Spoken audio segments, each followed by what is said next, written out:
Hello all, this is Char here and welcome to another one of my videos. And today we're going to be looking at this, a 2017 MacBook Air, which I purchased off eBay for probably too much money.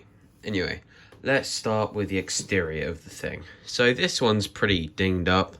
You can see there, when we shut the lid, it's got stickers, some residual junk on it, a large gash here, just general scratches.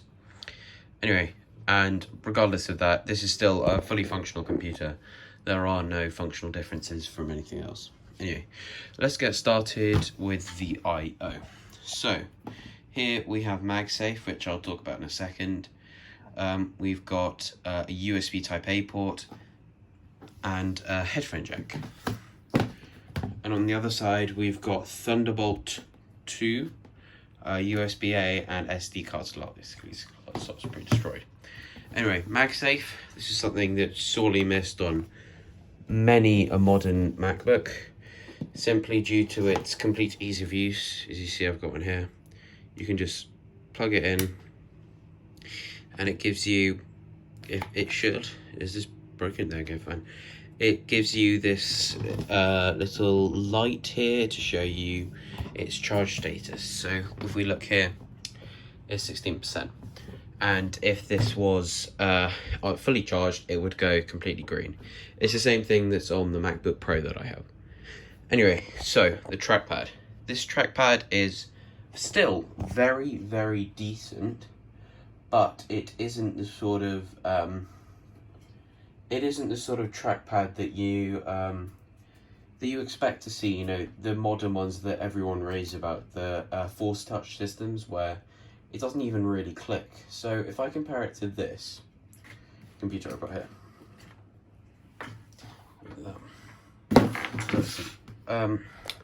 this one, if you listen just to the sound of it, it's much less muted because it's not actually going down. It's like the home buttons and of course the pressure sensors on these AirPods Pro makes a much less click, but on this you hear, because it's actually physically moving down, as you can see there. Here, it doesn't move at all. Which, I mean, it's worse, but if these were a lot cheaper than these machines. But if we just compare them in general as well, so some other things, sorry, I've gone into ultrawide, looks a bit weird. This display here, I know it's in night mode, I'll turn that off. Sorry, go away. You can see this display discolors when it goes out of the right angles. Sorry, the light there gets it.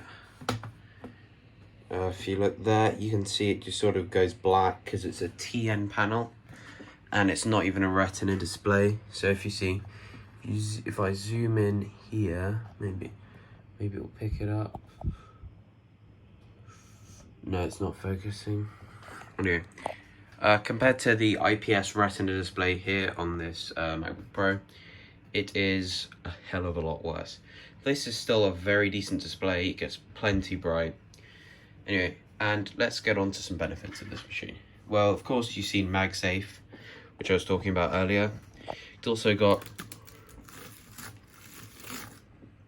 the very, very nice original Apple chiclet keyboard. And unlike some of the more modern butterfly systems, it's a lot better. As you can see, it's got adequate backlighting. I know this is a very, very well lit room, so it doesn't really matter. It's the exact same keyboard as on this machine, inverted T layout and all. Okay, also, so onto performance. This has the that's a 5th gen i5 from 2015. Yes, I know this is a 2017 machine. They pretty much had given up on this because if you wanted a thin and light that was good at that time, you buy the 12-inch MacBook, and it was just basically holding on and getting as many sales as it could for its lower price point, which was at the time about $1,000 US. So you can see, I mean, it's pretty much, if you look up a 2011 MacBook Pro and you compare it, the only thing that changes is MagSafe 2. Apart from that, it's the same. So, would I recommend to buy one of these? If you buy one new, No, they're a bit slow. They're generally quite crap. It's just sort of stuff like the hinge is really weak. It's just much weaker than on a Pro. You see, it just holds much better than on this. The display is awful.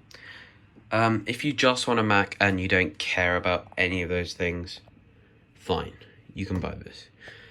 But for anyone who wants a nice computer that will last them a while, the webcam's crap. It's got this thick metal bezel, and the display isn't even laminated. Anyway, thank you for watching another review. Yeah, as I said in one of my earlier videos, the iPhone XS Max giveaway is coming soon. That's one you chose. You chose it over the first gen AirPods, so I'll get that to you pretty quickly. Thank you so much for watching, and I'll see you in another.